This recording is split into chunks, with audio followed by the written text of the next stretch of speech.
আমরা আমাদের মা বোনদের ব্যাপারে, তাদের সিকিউরিটির ব্যাপারে আমরা খুবই অ্যাটেন্টিভ এবং আমরা বিশ্বাস করি যে মা বোনেরা আমাদেরকে এবার প্রধানত চয়েস করবে।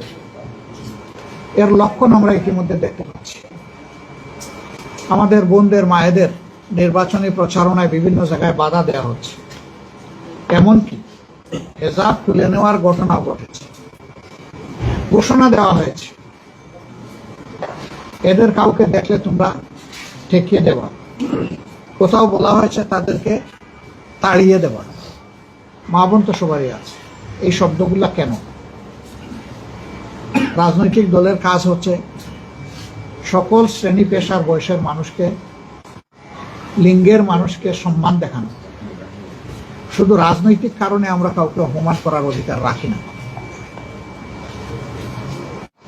মায়েরা তাদের মতো করে ডিসিশন নেবে, যেমন ভাইয়েরা তাদের মতো করে ডিসিশন নেবে।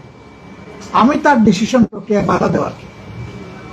আমার যদি 10 জনকে ক্যাম্পেইন করার অধিকার থাকে, অবশ্যই তিনি মেল না ফিমেল এ কথা বড় কথা না, তারও অধিকার আছে, তিনিও ক্যাম্পেইন করবেন।